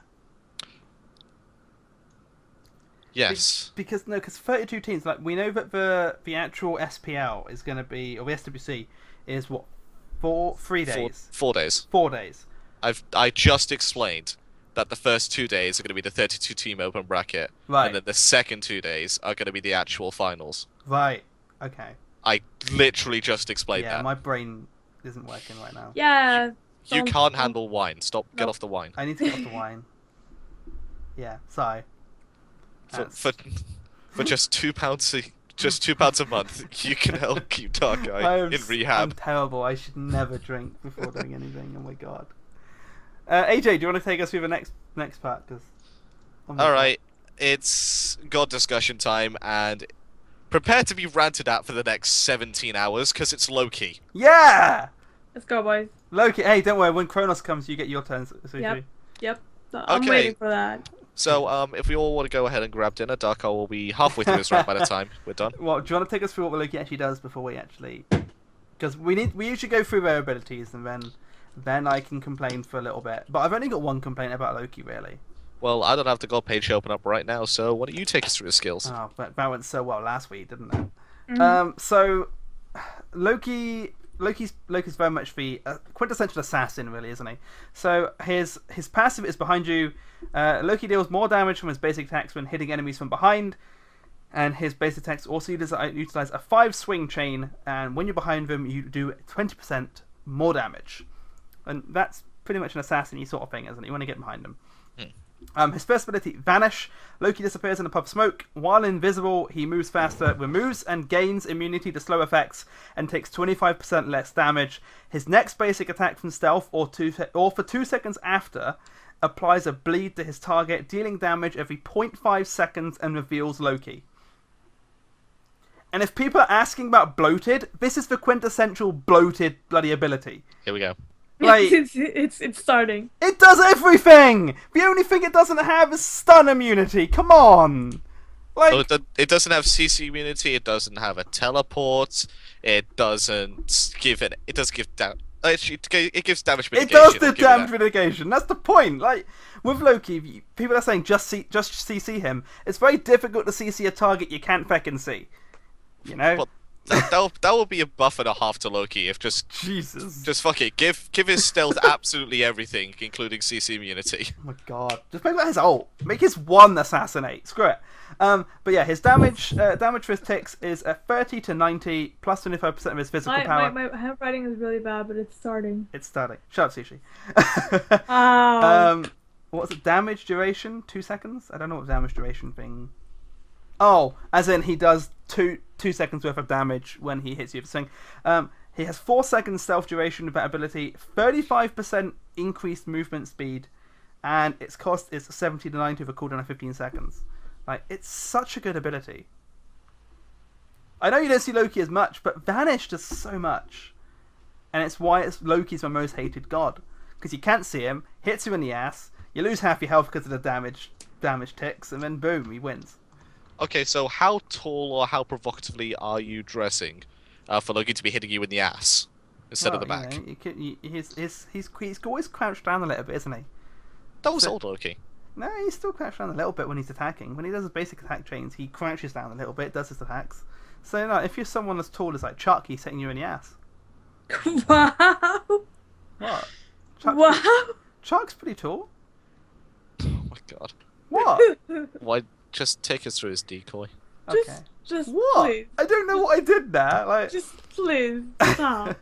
Please. So Loki's second ability is Decoy.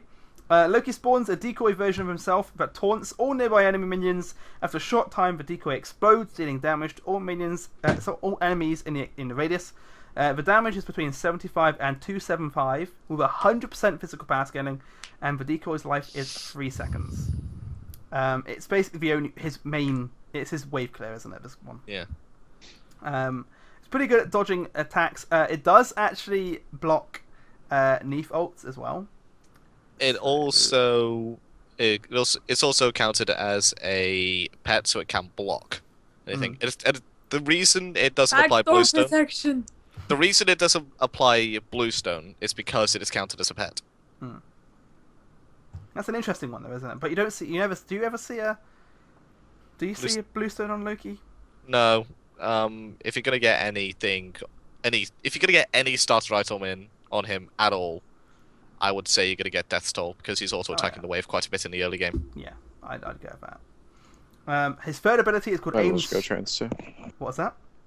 Yeah, it's just better to go trans too. Oh yeah. You are gonna go trans too, but for those low-level players that you see who are playing Loki because that's the only god that they want to play. Because they're thinking, oh, Avengers! I'm gonna play him because of Tom Hiddleston. Oh yeah, I get to be Loki. Yay! You know. Yay. Yeah. His third ability is called Aim Strike. Upon activation, Loki's next basic attack does additional damage within a short time. The enemy hit is also slowed.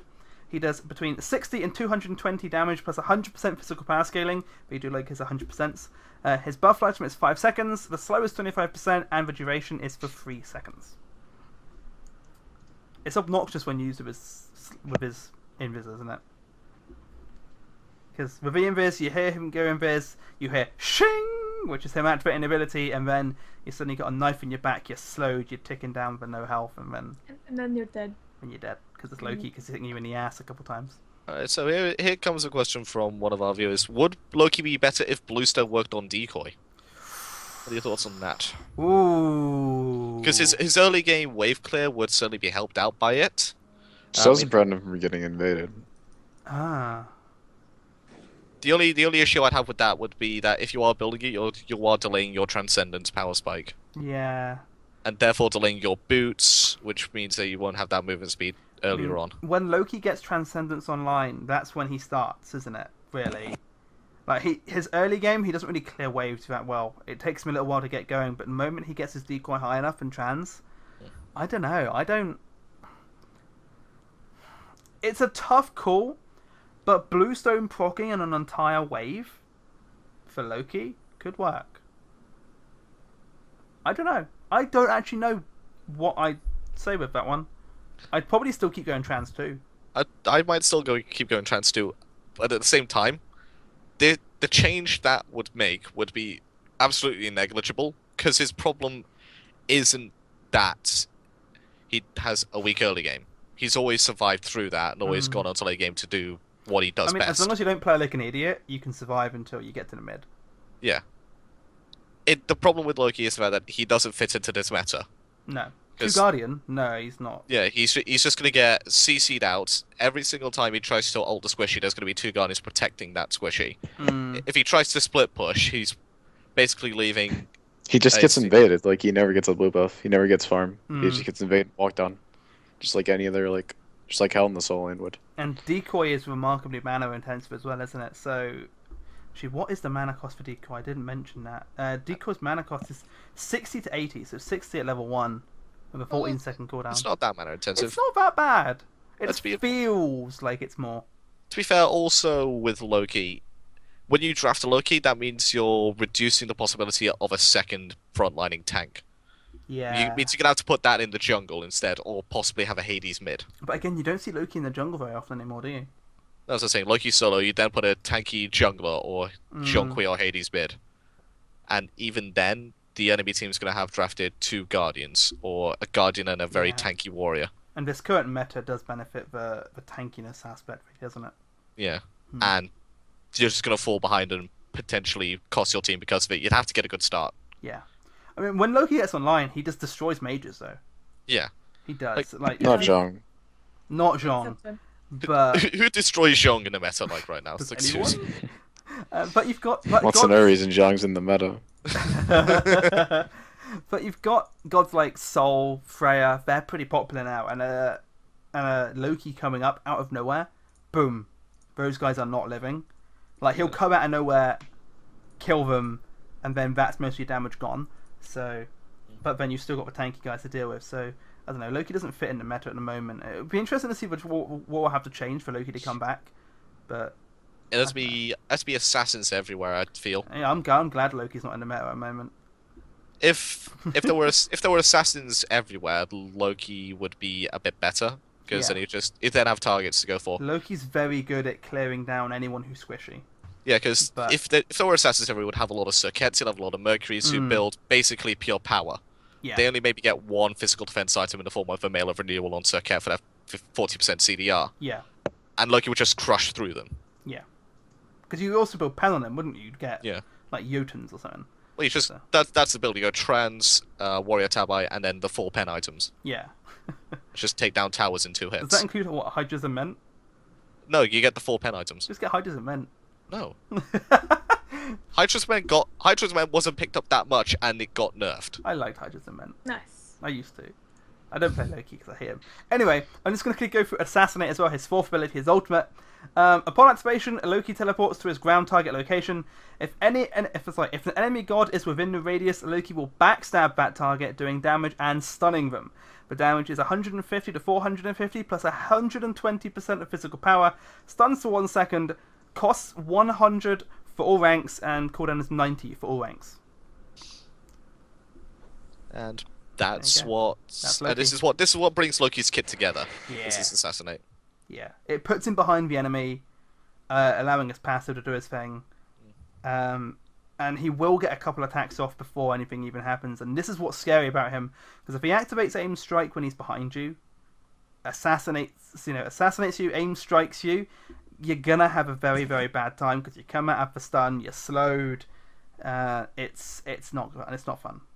Actually, if I remember correctly, if you ult while you are vanished, you also get the dot ticking. You have to auto attack them once still. So you've got 2 seconds after that, though, haven't you? So yeah. So you basically get invis, ult, use your free, and then anyone who's squishy is dead by that point. They haven't lived. Here's a question for everyone out there. Are you a Loki player who activates your 3 before he ults or after he ults? Because the stun time and then the time to activate your 3 and then basic attack, sometimes... I tend to use 3 than ult. Yeah. So because it's a lot more... It's easier to guarantee that basic attack after you ult. Especially if there's going to be a diminishing return on it, because if there is a diminishing return on the ult, then you don't have enough time to activate your 3 and then basic attack. Yeah. Not just start moving and get away. Yeah, I'm definitely in the camp of 3 than ult.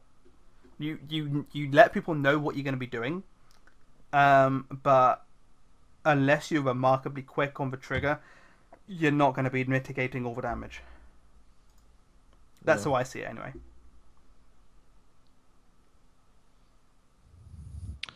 Loki ult plus Fist of the God. The combo. Loki and Fist of the God. Just That's stun them out. That's like Training Wheels Kukulkan, where you blink Fist ult. Training Wheels Kukulkan. Yeah. That's great. That's great. Like, or you just blink and then use your fist and then use your Spirits of the Nine Winds and kill them. You do it every 90 seconds. That's and a they troll can't stop build, it. dude.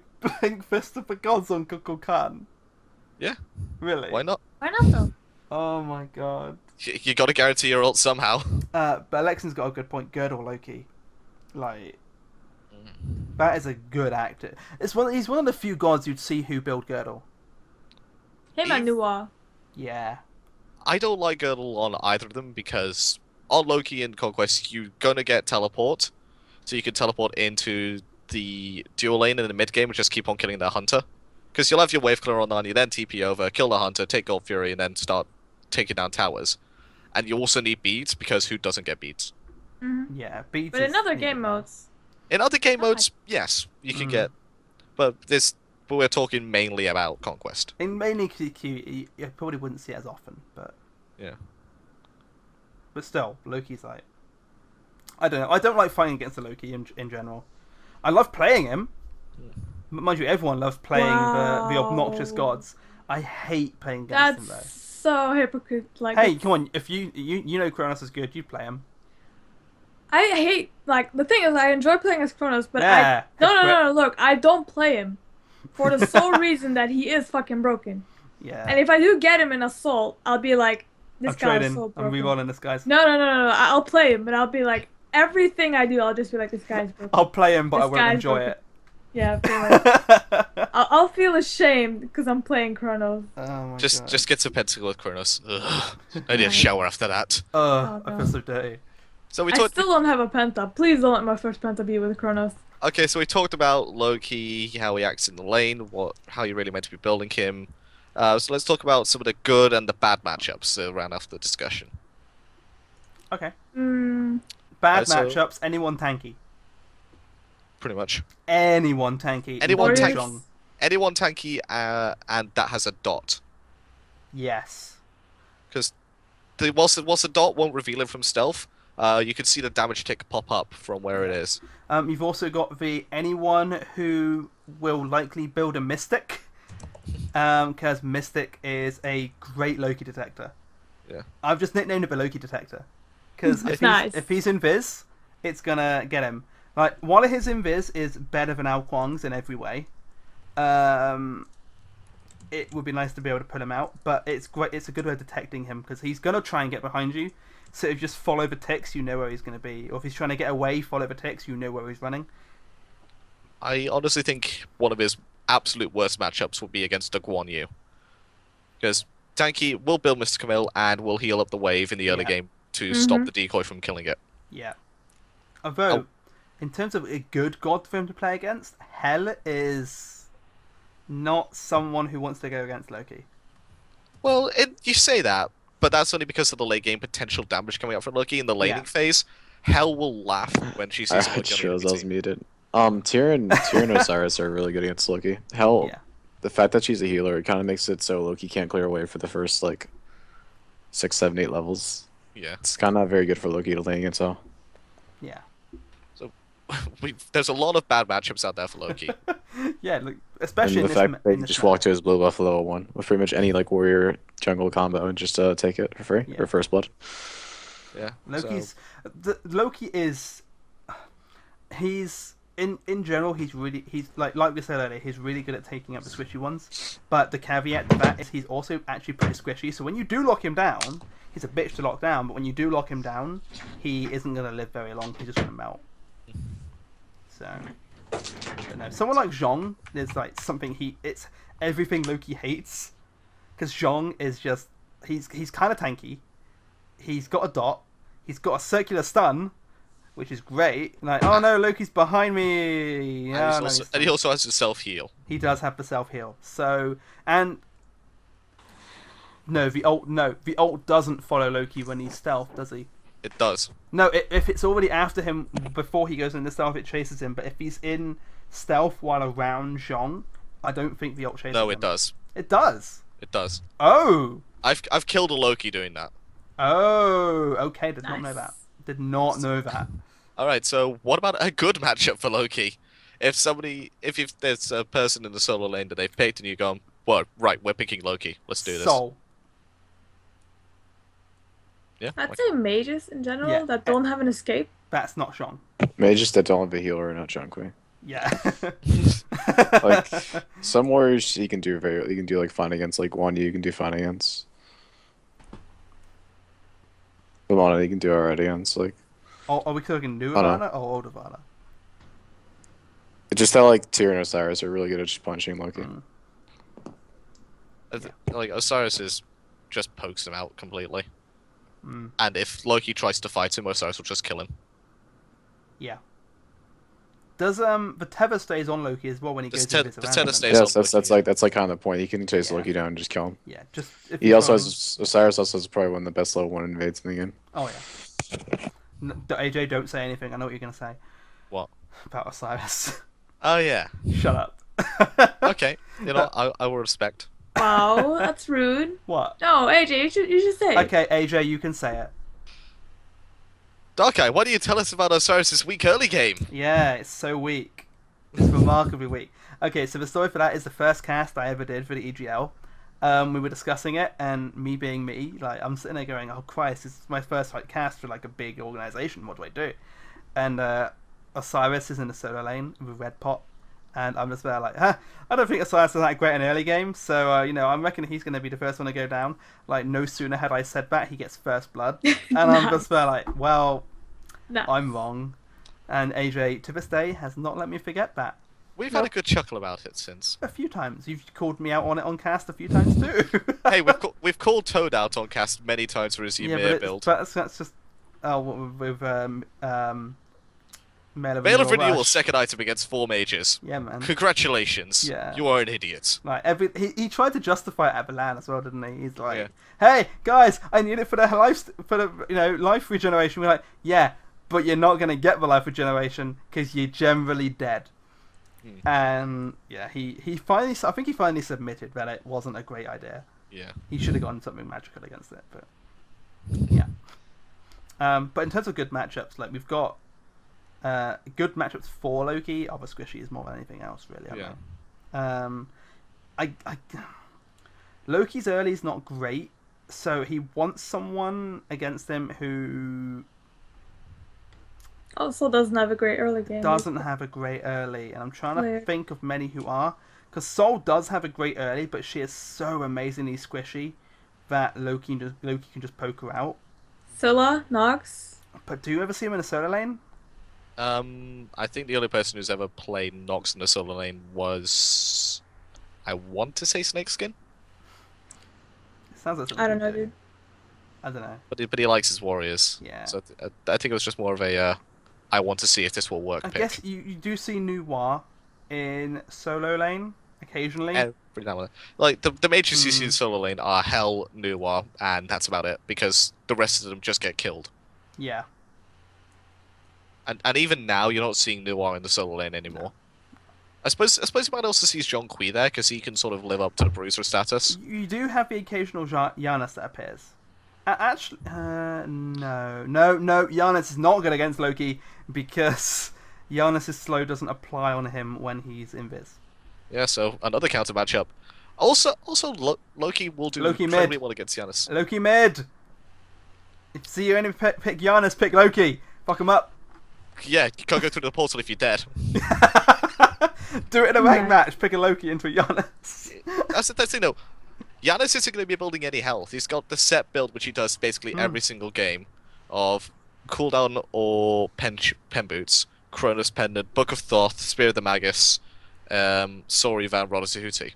Those are his 6 items that he builds basically every single game. Mm-hmm. There's no health on that. Loki will just one-shot him. Yeah. Pretty much. Yeah. So there you go. Loki mid, we're bringing it back, boys. Loki versus Chuck mid. Make both us and F. happy. Chuck mid is so fun. Chuck in general is just fun. We've already had that discussion about Chuck. Yeah. So what are we going to build on Loki then? We've already discussed about what he's good and bad against. We know that we've mentioned trans. You're never really going to build a starting item, are you? You're just going to build straight into trans 2. Usually not, because you don't really get to auto. Yeah. Loki. Trans is the go-to item, just because it gives him such a huge power spike and it brings him online. Those stacks as well, and then it helps him clear a wave as well, that power spike. So then you go cooldown with Jotuns. Not pen boots. I keep saying pen boots. It's not pen boots. It's warrior tabby. That's the one. They used to have pen. I keep getting confused. Yeah, they used to. They used to have pen. This is how long I've been playing, man. Like Adrian had to go at me for saying Brawlers has heal, right, or lifesteal, and he's like, "What item are you thinking about?" We're like, "No, Brawlers used to have lifesteal." That's how long we've been playing. Like, wow. Yeah, Brawlers used to have lifesteal. It used to be healing reduction and lifesteal on one item. It's great. But no, I think what we have on Loki is you have the pen items and trans and pen boots. And damn it, not pen boots. God damn it, Warrior tabby. Jesus Christ. My God. Keep saying pen boots. I'm so used to it. Everyone's used to it, really. It's like the mages have pen boots. They have pen and cooldown boots. Yeah. You know. Physicals used to have that too. Used to have pen and cooldown boots. Now they've got power and attack speed boots. Yeah. It's just confusing, man. Jesus.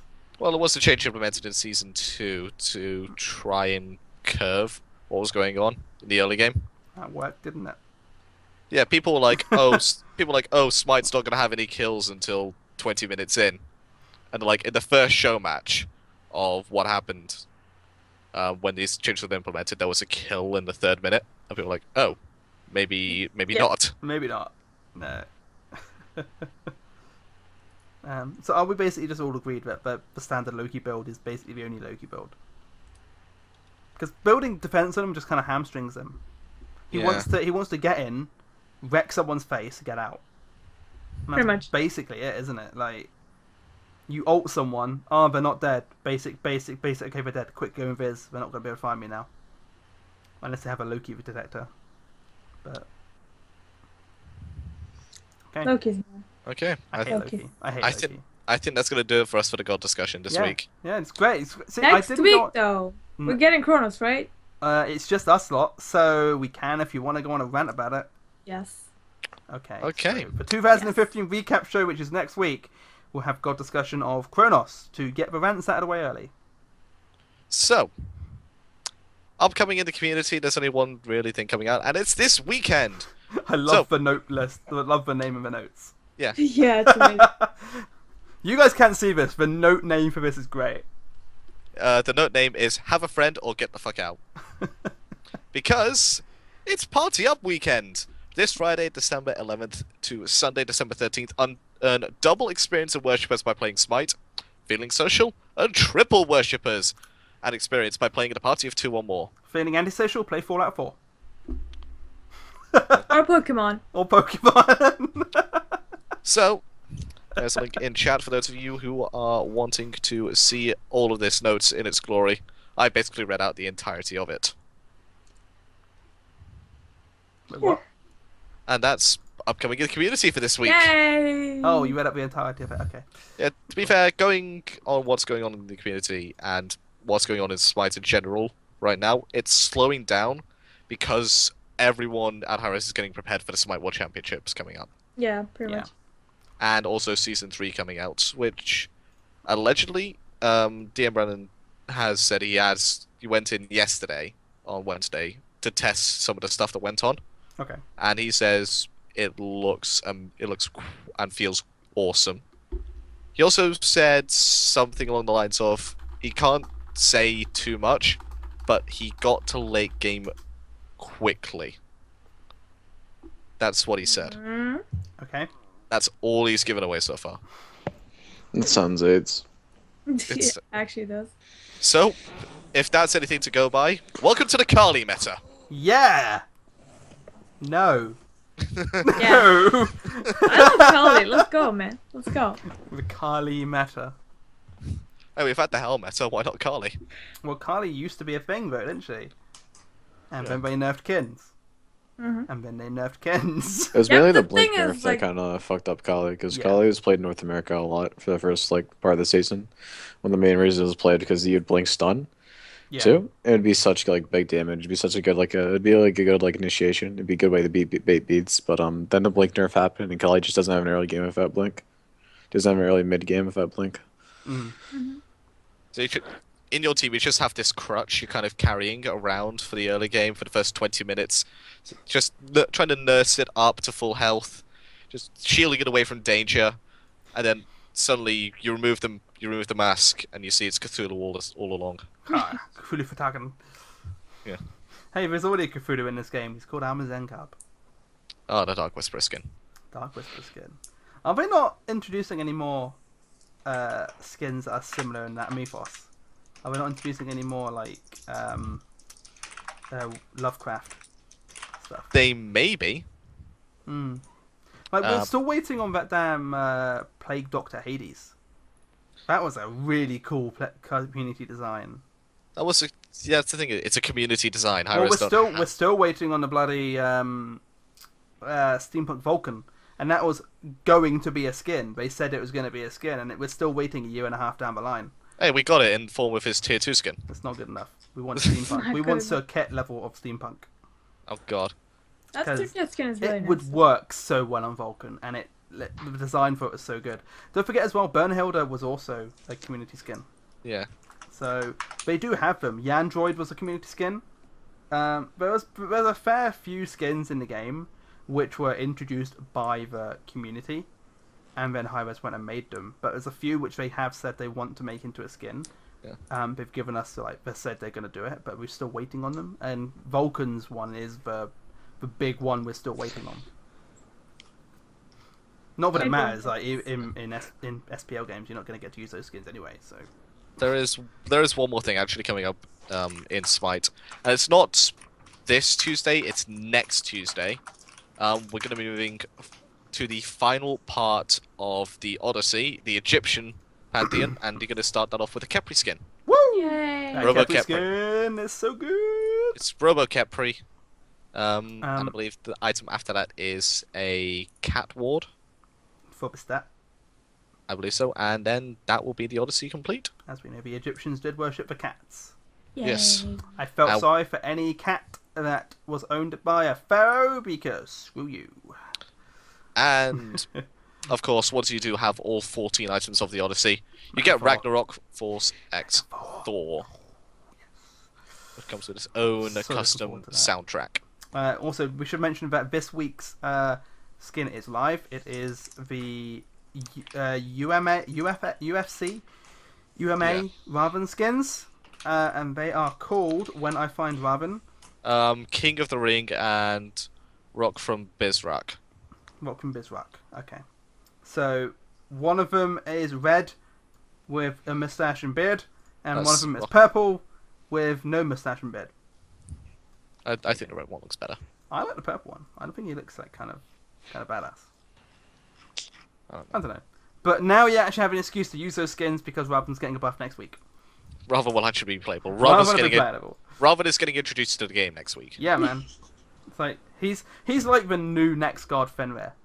Fenrir was So doing. this is groundbreaking in Smite. They've released a skin for a god that hasn't been released yet. I know, right? Crazy. Crazy. But that's going to do it for upcoming in the community. We're on to Q&A. Some bitch has Yay. downvoted this thread. Welcome to Smite Reddit, people. Anyway. Okay, he is drunk.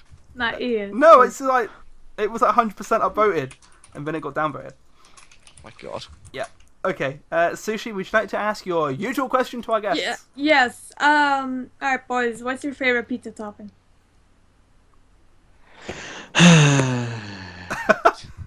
Yeah, I really came on here for these hard hitting questions right here. Yep. Pizza toppings, a huge pizza Fact. topping question. Yeah. No? I'll answer for him. Pepperoni. There you go. Okay. Okay, we do have a couple questions. Actually, I think we've only got one question on the Reddit thread at this point in time. Remember, if you do have questions for the live viewers, you can post them in the chat at this point in time as well. For those people who are listening after the fact on SoundCloud, iTunes, and YouTube, you can't send us questions. Time doesn't work that way. So there you go. So we have a question here from Quintosh, actually. How do you feel after getting solo killed by Juice Dust? I've never gotten solo killed by Juice Dust. I have solo queued Juice Dust around 4 times, however. Okay, there you go. So you don't know how it feels yet? No, I don't. Okay. How gassed was MLG LAN? I don't know what that means. How gassed? It's The it's a regionals UK is term. pretty gassed, dude. But MLG was not very gassed. Okay. What wasn't gassed about it? It just wasn't gassed, man. It wasn't gassed? It just Is was. no one going to Gassed. tell me what gassed means? You're not allowed. Okay, so I just have to keep It's too asking the secretive. questions and wondering what it means. Alright, so we do have a Very much. question from chat. And it's from Elixum. Do you feel Guardians should get nerfed? I think it's Hmm. not really. I think it's more just the items that should get nerfed. They've tried Also- that, haven't they, for a little bit? They did a nerf for sovereignty, and then Right, but like Guardians in the solo lane, they don't really build those items. Like those items that support Guardians are fun. It's just more the fact that like breastplate is really good right now. Ethereal staff is really good right now. And the fact that like I think Guardians are for like that's kind of weird. Never really thought about this question. I don't know. I honestly think that I think honestly, I think it just needs to be a meta switch. Just all the teams just agree, right, Yeah, this we're is not what's using No, only like no, like they just need to change the game overall. I think Well- Guardians are like we are coming up on a season change, and there's big changes planned for that. So overall, I don't think Guardians should be nerfed. I think they are strong right now, but come season 3 Yeah, they I may don't- not be. I don't think they're necessarily like overpowered or anything. I think they're fine. I honestly think they could do with a little bit of a scaling lowering or something. Because Emir's damage and Athena's damage are pretty remarkably obnoxious. It's Yeah. like it's not even like Athena's like damage. It's like Athena doesn't have any damage really. Her damage is like extremely hard to like actually confirm. Mhm. And Ymir's literally just a Ymir. He does damage, but like it's so clunky and it's so hard to like confirm. Okay. And he's literally just Ymir. You can just kill Ymir. He's And- like he's a bot. And in this meta, of Guardians Like- being everywhere, you may as well nowhere to be found. Right, and another thing is like if you ever seen pick a team, if you've seen a team pick like double Guardian, double Capri, and Athena, they just lose games. Just look at our game against Envy. We just lost the game because we would get these great engaged, we get these great taunts, this great setup, but we'd have no damage. Athena doesn't have damage. Athena's just kind of Athena. She's a taunt. She's a walking engage and taunt. Global ult. I can go with that. Athena's really good because you can just like keep on engaging of taunt and just bait actives, and eventually you get that taunt where they don't have actives and they die. Just keep going. Keep forcing the active usage. The bad part about it is they can just beat Heavenly and engage off the taunt and go on Athena and go on the team afterwards. Because when Athena uses a taunt, she doesn't have anything really. No, she's not really. Also, the global presence of that ult is insane. Like she can be anywhere on the map. She can be invading blue and soul side, then teleport to purple on the duo side. Yeah. It's pretty crazy. Yeah. But it's mainly just her gauge is why she's really good. That dash taunt is amazing. She can be anywhere she needs to be as well, can't she? So. Doesn't even have to be dash taunt, it can be blink taunt. Yeah. You start wasting an active then. Like Yeah. Heavenly Shell is really good. Or like having the Heavenly Shell Curse and mix of the two depending on the team comp. It's really fucking good. Blink's sort of a waste on her in my opinion unless you're playing your jungle. It depends on how aggressive you want to get, in my eyes. I don't think it's worth it. Your dash is pretty much a blink. It's really fucking good. Okay. Downside is it's got a wind up. Blink's pretty much instant. Right, but you can wind up anytime you want. Yeah. You're gonna walk around if your dash charge. True. It's not like you gotta charge it then go in. Yeah, it doesn't slow you down, does it? It just has a sound effect, and that's about it. Right, Yeah. when you walk out of base, you just charge it and walk around. Yeah. You see someone dash on, hopefully get beads. Actually, I only learned last week. I don't know how I only learned this last week. That Athena's dash, the block stacks a trigger from minions. I did not know that. Did not know that. If you dash through a minion wave, dashing Yeah, did not know that. you dash through a minion wave, you get one stack. Wait. Even if you hit all 6, you get one stack. Oh, what? Oh, okay. You It's not as good as I get thought it one was. stack. Oh, okay. You don't get full stacks off it. That's why people like dash creeps whenever they can. Can It's you just stack imagine that? passive. Jesus. you just dash through the entire minion wave and go, surprise, I'm going to taunt both of you, and I'm yeah. going to take no damage for it. That's Yeah, just it's pretty okay. much. Yeah, that's That's what it is.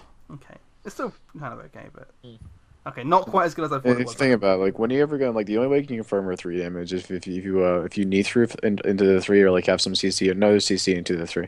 But like you're never gonna be able to get off a successful time that ends up being like a 3-2 unless it's like early game. Okay.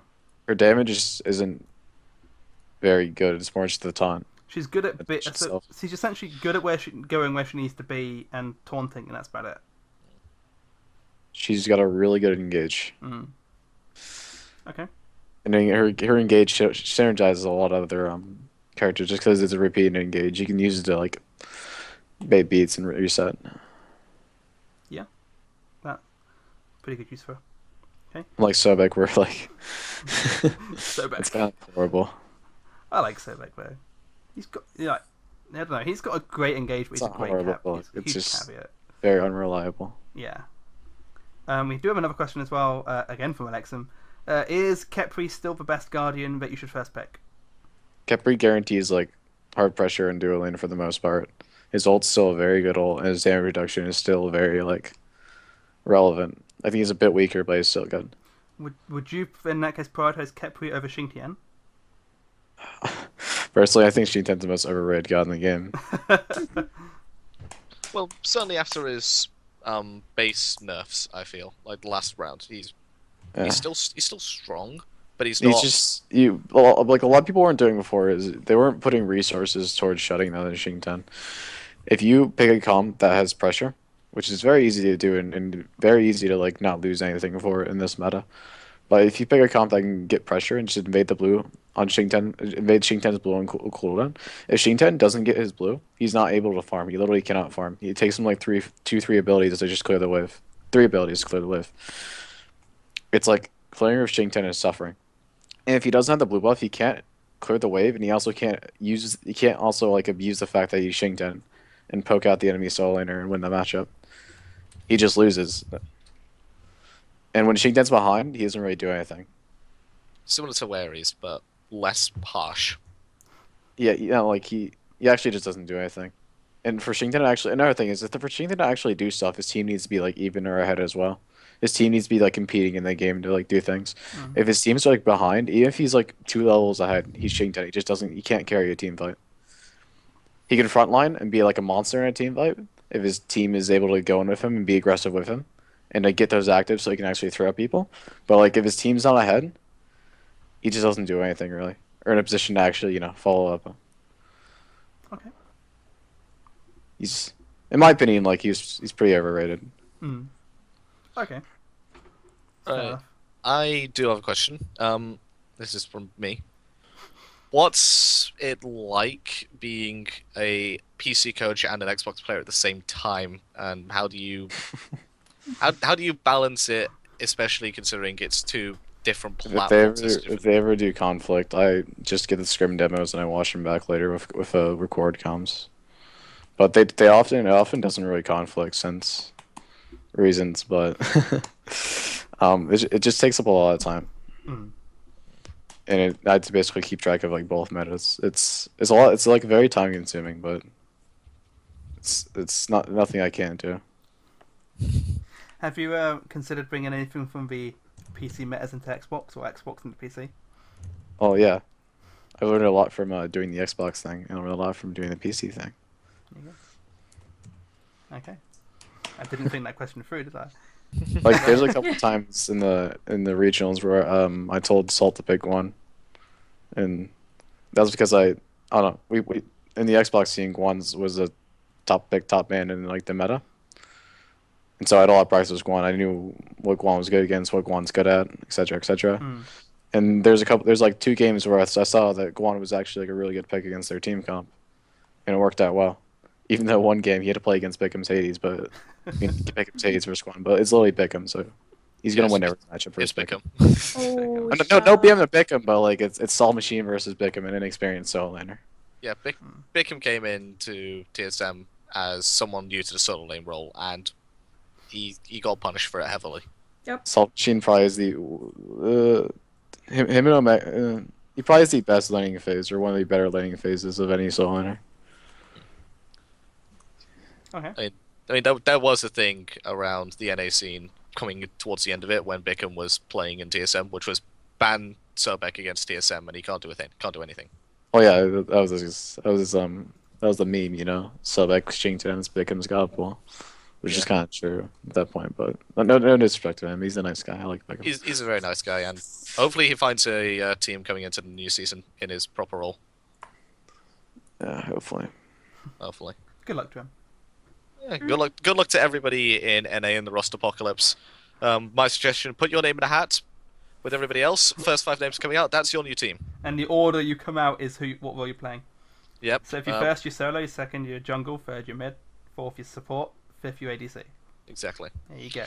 Hope you're not fourth, because everything that goes wrong is going to be your fault. Yep. Rip boys. Okay then. So I think we've exhausted all of our questions for our guests this week. So I think we're going to have to Yay!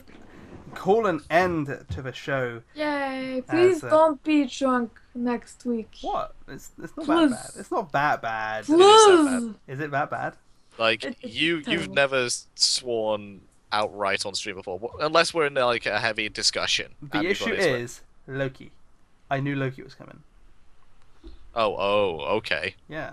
Yeah, just Good. wait till next Big week when I'm Loki discussion. yelling. Thing is, so that's a bad Loki if you know he's coming. Uh-huh. Yeah. Exactly. Yeah. Well, this Loki wasn't that good at hiding his presence, was he? Yeah. Okay, so a big thank you everyone for tuning in to this week's Pantheon podcast. It's been nearly 2 hours now for this show. It's been a long one actually. It's one of the longer ones we've had in a while, even though it hasn't been as much as was been able to discuss in previous ones. It's kind of interesting to see how that works. But yeah, big thank you to our guests this week. Would you like to sell yourselves to the viewers at home? I'm good. No, you don't want to sell yourselves. Do not want to sell myself. No, Okay. You don't want to sell yourself? Okay. I'm good. Once again, well, we have had the wonderful enemy Draylo on the show, the Hat Man, Propeller Hat Man himself, whose propeller That does is not me. have batteries. sadly enough. We've also had a lovely Sushi on the show. Would you like to tell everyone how to get a hold of you in chat? It's at SushiNur on Twitter. I don't know, I post cute stuff about cats, about dogs. That's basically it. You say the same thing every time. Yeah, I know. It's like don't follow me, I post cute stuff. Yeah, but like, no, you should follow me, because like, your timeline will be not filled, but you'll see some cute stuff, and it will make your day. It depends on how much Freddie and Dandy are tweeting that day. Yeah, that too. And on production this week, we have also had AlphaJackal, done a great work again as per usual. Would you like to tell everyone how to get hold of you? Hashtag block King Toad. Hashtag blocking Toad. We're going to do it every show now. Yep. Yeah, that's me selling myself out. Is that No, I'm joking. You can find me on Twitter at AlphaJackal and on Twitch. You're on my channel right now if you're listening live. AJMB1995. Why don't you give me a quick follow? That will really help me out. How many are we on at the moment? I've got 128. 128 followers. We're getting there. We're getting big in the world. Moving Getting up. there, boys. Moving up in the world. I will most likely be doing a giveaway at 200. Ooh. Any hints on what? Bling bling. That's all I'm going to say. Bling bling. Are Gems. we allowed to enter? Maybe. Oh. I will consider it. You consider it. Okay. You bitch. Wow. The BM, man. The BM. Hey, it doesn't say the BM comment. We're good. And my name has been Darko3, your host of the show. You can find me on Twitter at Darko3, Twitch, Darko3, and YouTube at Darko3 Gaming. Go check it out. But it's actually a video of me and AJ messing around with a few others doing troll builds. So go check that. And that is also where you will find the weekly videos on demand available. It's not got our lovely mugs there. It's just an image. But if you don't have access to any audio software, great place to check it out. You can also listen to this on SoundCloud, which is also Darko3, because I couldn't change the name after I paid for it, because I'm an idiot. So there you go. And you can also find us on iTunes, if you want to go find us on iTunes. Just type in Pantheon Podcast as a search. It'll say there are no results, but our results were like the 5th one down, so go check us out there. iTunes lies, and iTunes broke my PC when I first installed it. Yep. Never install iTunes. Bloody iTunes. But those of you who do want to use iTunes, you can download us now. But yeah, we are going through a different schedule as well from this week onwards. The podcast itself is going to be recorded on Thursdays, as is always the case, but our uploads are going to be moved onto Fridays. It just makes it that little bit easier for me to upload everything and not have to rush through it on the night we record. So that may change. We'll see how that goes. You never know. It may work, it may not. We may switch back to our current schedule of Thursdays for everything. So, but yes, thank you for tuning in, guys. Hopefully you enjoyed. Remember to tune in. Next week will be the last show of 2015, our 2015 recap episode. There won't be a guest. It will just be us 5, hopefully, on the show to go through everything. Hopefully. The first show where all 5 of us turn up. I'm just saying, Todd, he has been here for like 2 shows. Yeah. But yeah, tune in next week for the last show of 2015. We'll be going on a 2 to 3 week hiatus. We're not quite sure. But yeah, have a very good evening. See you later.